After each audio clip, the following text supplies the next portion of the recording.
Hi everyone, welcome to trips and treats.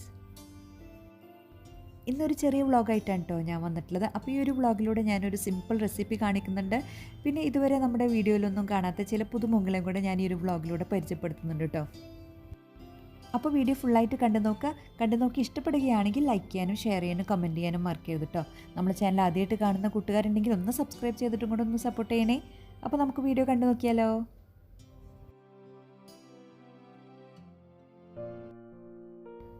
ആദ്യം നമുക്ക് recipe നോക്കാം കേട്ടോ. അപ്പോൾ ഞാനിവിടെ പനീർ വെച്ചിട്ടുള്ള വളരെ സിമ്പിളായിട്ടുള്ളൊരു റെസിപ്പിയാണ് കാണിക്കുന്നത്. പനീർ ബുർജി അല്ലെങ്കിൽ പനീർ മസാല എന്നൊക്കെ പറയുന്ന ഒരു റെസിപ്പിയാണ് കേട്ടോ ഞാനിവിടെ കാണിക്കുന്നത്.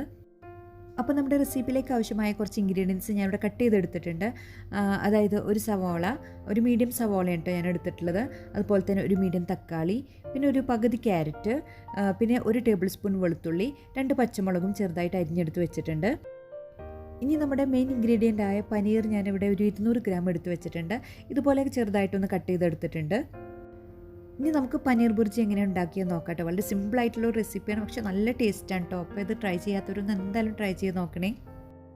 അപ്പോൾ നമുക്ക് കുക്കിങ്ങിലോട്ട് കിടക്കാം. അതിനായിട്ട് ഞാനിവിടെ ഒരു പാൻ എടുത്ത് വെച്ചിട്ടുണ്ട്. ലോ ടു മീഡിയം ഫ്ലെയിമാണ് ഓൺ ആക്കിയിട്ടുള്ളത്. ഇപ്പോൾ പാനൊക്കെ നല്ല പോലെ ചൂടായിട്ടുണ്ട് കേട്ടോ. അപ്പോൾ ഈ ഒരു ടൈമിൽ നമ്മൾ 2 ടേബിൾ സ്പൂൺ വെജിറ്റബിൾ ഓയിലാണ് ചേർത്ത് കൊടുത്തിട്ടുള്ളത്. എണ്ണയൊക്കെ ചൂടായി വന്നിട്ടുണ്ട്. അപ്പോൾ ഈ ഒരു ടൈമിൽ നമ്മൾ 1 ടേബിൾ സ്പൂൺ വെളുത്തുള്ളിയാണ് ചേർത്ത് കൊടുക്കുന്നത്. വെളുത്തുള്ളിയൊക്കെ നല്ല മൂത്തതിന് ശേഷം ഇപ്പോൾ നല്ല സ്മെല്ലൊക്കെ വരുന്നുണ്ട് കേട്ടോ. മൂത്ത ഒരു വെളുത്തുള്ളിൻ്റെ മണമൊക്കെ വരുന്നുണ്ട്. അപ്പോൾ ഈ ഒരു ടൈമിൽ നമ്മൾ സവാള ചേർത്ത് കൊടുക്കുകയാണ്. എന്നിട്ട് ആവശ്യത്തിനുള്ള ഉപ്പും കൂടെ ചേർത്തിട്ട് നമുക്കിതൊന്ന് വഴറ്റി കൊണ്ടുവരാം.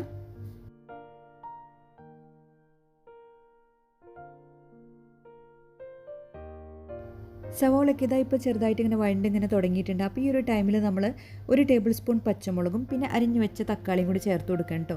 അപ്പോൾ ഞാനിവിടെ ഒരു തക്കാളിയും ഒരു മീഡിയം തക്കാളിയും ഒരു മീഡിയം സവാളയാണ് എടുത്ത് വെച്ചിട്ടുള്ളത്. അപ്പോൾ ചെറുതാണെങ്കിൽ നിങ്ങൾക്ക് 2 സവാളയും 2 തക്കാളിയൊക്കെ ചേർത്ത് കൊടുക്കാം കേട്ടോ. എന്നിട്ടൊന്ന് നല്ല പോലെ ഒന്ന് വഴറ്റി കൊണ്ടുവരികയാണ്. അപ്പോൾ തക്കാളിയൊക്കെ നല്ല പോലെ ഇങ്ങനെ വഴണ്ടി വന്നിട്ടുണ്ട് കേട്ടോ. അപ്പോൾ തക്കാളിയെല്ലാം നല്ല ഉടഞ്ഞ് കിട്ടാം. അപ്പോൾ അതാണ് അതിൻ്റെ ഒരു പാകം. ഇപ്പോൾ അതുപോലെ ആയിട്ടുണ്ട്. ഇനി നമ്മൾ മസാലപ്പൊടികൾ ഓരോന്നായിട്ട് ചേർത്ത് കൊടുക്കുകയാണ്. 1/2 ടീസ്പൂൺ മഞ്ഞൾപ്പൊടി, 1/2 ടീസ്പൂൺ കാശ്മീരി മുളക് പൊടിയാണ് കേട്ടോ ഞാനിവിടെ യൂസ് ചെയ്തിട്ടുള്ളത്. അപ്പോൾ നിങ്ങൾക്ക് വേണമെങ്കിൽ സാധാരണ മുളക് പൊടി എരിവിനനുസരിച്ച് നമുക്ക് ചേർത്ത് കൊടുക്കാവുന്നതാണ്.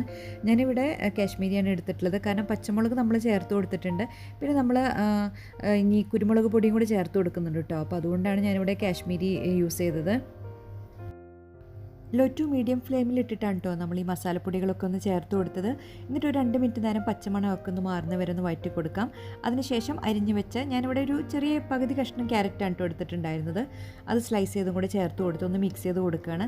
നമുക്ക് ഈ ഒരു ടൈമിൽ ഇനി ഏതെങ്കിലും വെജിറ്റബിൾസ് നിങ്ങൾക്ക് ഇഷ്ടമുള്ളതും കൂടെ ചേർത്ത് കൊടുക്കാം കേട്ടോ. ഇപ്പോൾ ബീൻസോ ക്യാപ്സിക്കമോ എന്ത് വേണമെങ്കിലും നമുക്കിതുപോലെ ഈ ഒരു ടൈമിൽ ചേർത്ത് കൊടുക്കാം. അപ്പോൾ ഞാനിവിടെ എൻ്റെ അടുത്ത് ക്യാരറ്റ് ഉണ്ടായിരുന്നുള്ളൂ, ക്യാപ്സിക്കം ഉണ്ടായിരുന്നില്ല. അതുകൊണ്ട് ഞാൻ ക്യാരറ്റ് മാത്രമേ കേട്ടോ ചേർത്ത് കൊടുത്തിട്ടുള്ളൂ. എന്നിട്ട് നല്ലപോലെ യോജിപ്പിച്ചെടുക്കുകയാണ്. ഉപ്പ് കുറച്ച് കുറവുണ്ട്. അപ്പോൾ ഞാൻ കുറച്ചും കൂടെ ഒന്ന് ഉപ്പ് ചേർത്ത് കൊടുത്ത് ഒന്ന് നല്ലപോലെ മിക്സ് ചെയ്ത് കൊടുക്കുകയാണ്. അപ്പോൾ നമ്മൾ ഇങ്ങനെ വെജിറ്റബിൾസൊക്കെ ആക്കിയിട്ട് നമ്മുടെ മക്കൾക്ക് കൊടുക്കുമ്പോൾ അവർക്ക് നല്ല ഇഷ്ടമാവും കേട്ടോ. വെജിറ്റബിൾസ് മാത്രം കഴിക്കാൻ ഇഷ്ടമില്ലാത്ത പിള്ളേർക്കൊക്കെ ഇങ്ങനെ ആക്കി കൊടുക്കുമ്പോൾ നല്ല ഇഷ്ടമാവുകയും ചെയ്യും. മാത്രമല്ല നല്ല ഹെൽത്തിയും ആണല്ലോ. ഇനി നമുക്ക് പനീർ ചേർത്ത് കൊടുക്കുകയാണ് ചെയ്യുന്നത്. എന്നിട്ടൊന്ന് മിക്സ് ചെയ്ത് കൊടുക്കുകയാണ്.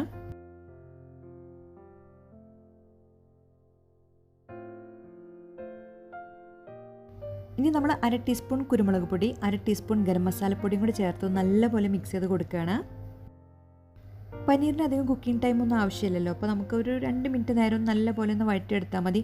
അപ്പോൾ ഞാനിങ്ങനെ നല്ലപോലെ ഉടച്ചെടുക്കും കേട്ടോ. എനിക്ക് അതാണ് ഒരു ഇഷ്ടം തോന്നിയിട്ടുള്ളത്. ഇങ്ങനെ വലിയ പീസായിട്ട് കിടക്കുന്നത് എനിക്ക് ഇഷ്ടമില്ല. അപ്പോൾ ഞാൻ കയ്യിൽ വെച്ചിട്ട് തന്നെ നല്ലപോലെ ഒന്ന് മിക്സ് ചെയ്ത് കൊടുക്കണം കേട്ടോ. ഇങ്ങനെ ഉടച്ചെടുക്കുകയാണ്. അപ്പോൾ അത് കഴിക്കാനായിട്ട് നല്ല ടേസ്റ്റാണ്. എനിക്ക് തോന്നിയിട്ടുള്ള എന്താണെന്ന് വെച്ചാൽ പനീർ ഇതുപോലെ നല്ലപോലെ ഉടച്ചു കൊടുക്കുമ്പോൾ നമുക്ക് ആ ഒരു മസാലയുടെ ഫ്ലേവറൊക്കെ പനീറിൽ നല്ലപോലെ ഉണ്ടാവും കേട്ടോ. അല്ലെങ്കിൽ പനീറിലൊരു മസാലയോ അല്ലെങ്കിൽ ഒരു ഫ്ലേവറൊന്നും ഇല്ലാത്ത പോലെയാണ് എനിക്ക് തോന്നിയിട്ടുള്ളത് പേഴ്സണലി.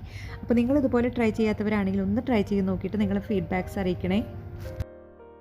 അങ്ങനെ നമ്മുടെ പനീർ ബുർജി അല്ലെങ്കിൽ പനീർ മസാല റെഡി ആയിട്ടുണ്ട്. അപ്പോൾ ഇത് കിടിലൻ ടേസ്റ്റാണ് കേട്ടോ. അപ്പോൾ ഇങ്ങനെ ട്രൈ ചെയ്ത് നോക്കാത്തവർ എന്തായാലും ട്രൈ ചെയ്ത് നോക്കണേ. അപ്പോൾ ഞാൻ ഫ്ലെയിമെല്ലാം ഓഫ് ചെയ്തിട്ടുണ്ട്. അപ്പോൾ ഞാനിത് വെച്ചിട്ട് ഒരു പനീർ ദോശയാണ് ഉണ്ടാക്കുന്നത്. അപ്പോൾ ഞാനിവിടെ ഗോതമ്പ് ദോശയിലാണ് നിങ്ങൾക്ക് ചെയ്ത് കാണിച്ചു തരുന്നത്. നമുക്ക് ഇതേപോലെ തന്നെ നമ്മുടെ സാധാരണ അരി ദോശയിലും ഉണ്ടാക്കിയെടുക്കാം. ഈ ഒരു പനീർ മസാല നമുക്ക് ചോറിൻ്റെ കൂടെയോ അല്ലെങ്കിൽ ചപ്പാത്തിയുടെ കൂടെയോ റൊട്ടിയുടെ കൂടെ എല്ലാം കഴിക്കാൻ നല്ല ടേസ്റ്റാണ് കേട്ടോ. ഇനി ഞാനിവിടെ സിമ്പിളായിട്ടുള്ളൊരു ദോശ ബാറ്ററാണ് കേട്ടോ റെഡിയാക്കി എടുക്കുന്നത്. അതിനായിട്ട് ഞാനിവിടെ ഒരു 3 ടേബിൾ സ്പൂൺ ഗോതമ്പ് പൊടി എടുത്തിട്ടുണ്ട്. ആവശ്യത്തിനുള്ള ഉപ്പ്, 1/4 ഗ്ലാസ് വെള്ളം കൂടി ചേർത്ത് നല്ലപോലെ മിക്സ് ചെയ്ത് കൊടുക്കുകയാണ്. വേണമെങ്കിൽ നമുക്കൊരു മുട്ട ഒക്കെ ചേർത്ത് കൊടുക്കാം കേട്ടോ. ഞാനിവിടെ മുട്ട ഒന്നും ചേർത്ത് കൊടുക്കുന്നില്ല. പിന്നെ ഇതിൻ്റെ കൺസിസ്റ്റൻസി നമ്മൾ സാധാ അരിമാവിൻ്റെ ആ ഒരു ദോശ ബാറ്ററിൻ്റെ ആ ഒരു കൺസിസ്റ്റൻസി തന്നെയാണ് കേട്ടോ. ഇനി നമുക്ക് ദോശ ചുട്ടെടുക്കാം. പാനൊക്കെ ചൂടായി വന്നിട്ടുണ്ട്.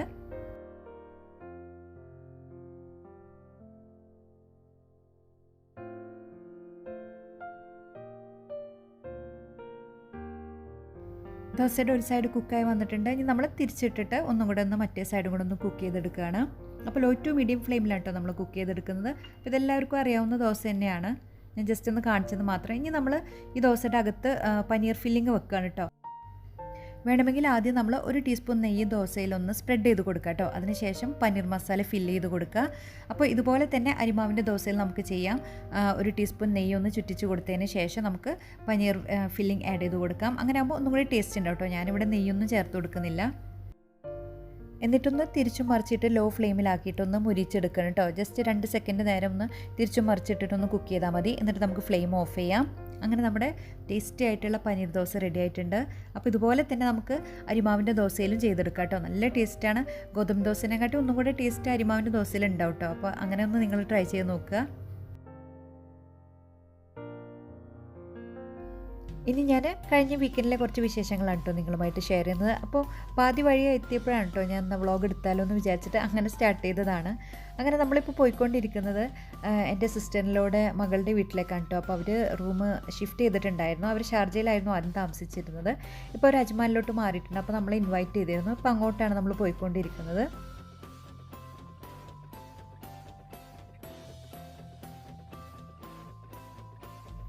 നമ്മൾ ലഞ്ചിന് ഇൻവൈറ്റ് ചെയ്തായിരുന്നു കേട്ടോ. അപ്പോൾ നമ്മളിപ്പോൾ ഏകദേശം 1:30 കാണും കേട്ടോ വീട്ടിൽ നിന്ന് ഇറങ്ങുമ്പോൾ.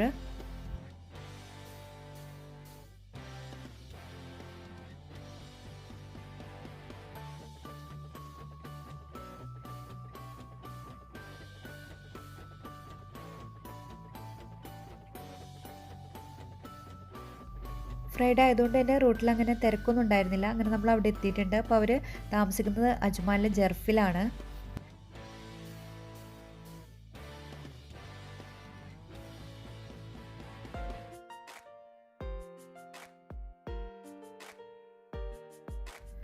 നമ്മൾ പിന്നെ കുറച്ച് നേരം സംസാരിച്ചൊക്കെ ഇരുന്നതിന് ശേഷം പിന്നെ പെട്ടെന്ന് തന്നെ ലഞ്ച് കഴിക്കാൻ കേട്ടോ ചെയ്തത്. നല്ലപോലെ ലേറ്റ് ആയിട്ടുണ്ടായിരുന്നു. ബീഫ് ബിരിയാണിയും പിന്നെ ചില്ലി ചിക്കൻ, പിന്നെ അച്ചാർ, സലാഡ്, അങ്ങനെ ചമ്മന്തി, അങ്ങനെയൊക്കെ ആയിരുന്നു കേട്ടോ ഫുഡ്. നല്ല ടേസ്റ്റ് ഉണ്ടായിരുന്നു. ലഞ്ചൊക്കെ കഴിച്ചിരിക്കുമ്പോഴേക്കും അതാ ഷസ്നത അടപ്രഥമൻ കൊണ്ടുവന്നിട്ടുണ്ട്. നല്ല അടിപൊളി ടേസ്റ്റായിരുന്നു. ഹസ്ബൻഡ് 3 സിസ്റ്റേഴ്സാണ് കേട്ടോ ഉള്ളത്, പിന്നെ ഒരു ബ്രദറുമാണ്. അപ്പോൾ മൂത്ത സിസ്റ്ററിൻ്റെ മകളാണ് ഷസ്ന. അപ്പോൾ രണ്ടാമത്തെ സിസ്റ്ററിൻ്റെയും മകന് നമ്മളോടൊപ്പം തന്നെ ഉണ്ടായിരുന്നു.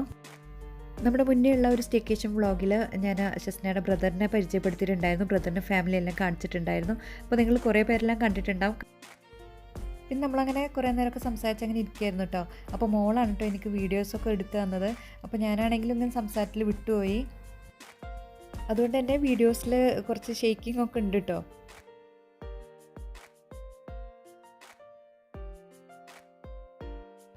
ഇപ്പോഴാണ് കേട്ടോ മക്കളൊന്ന് സെറ്റായത്. ഇപ്പോൾ അവർ നല്ല കളിയിലാണ്.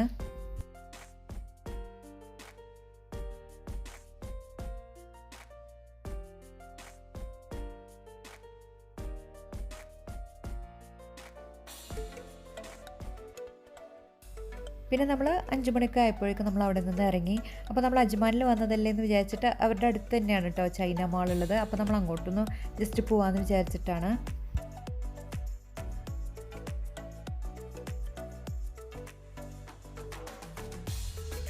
ദുബൈയിലുള്ള ഡ്രാഗമാർട്ടൊക്കെ പോലെ തന്നെയാണ് കേട്ടോ. ഒരുപാട് ഷോപ്സ് ഉണ്ട് അതിൻ്റെ അകത്ത്, ഒരുപാടുണ്ട് കാണാനായിട്ട്. നമ്മൾ കുറേ നാൾ മുന്നേ ഇവിടെ വന്നിട്ടുണ്ടായിരുന്നു.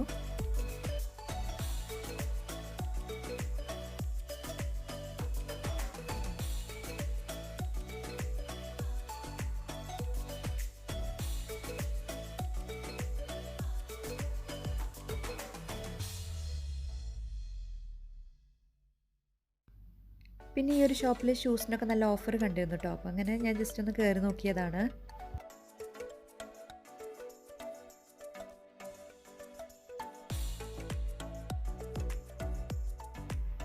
ചില ഷൂസൊക്കെ ഞാൻ ട്രൈ ചെയ്ത് നോക്കി. പിന്നെ എനിക്കെന്തോ അത്ര ഇഷ്ടമായില്ല കേട്ടോ.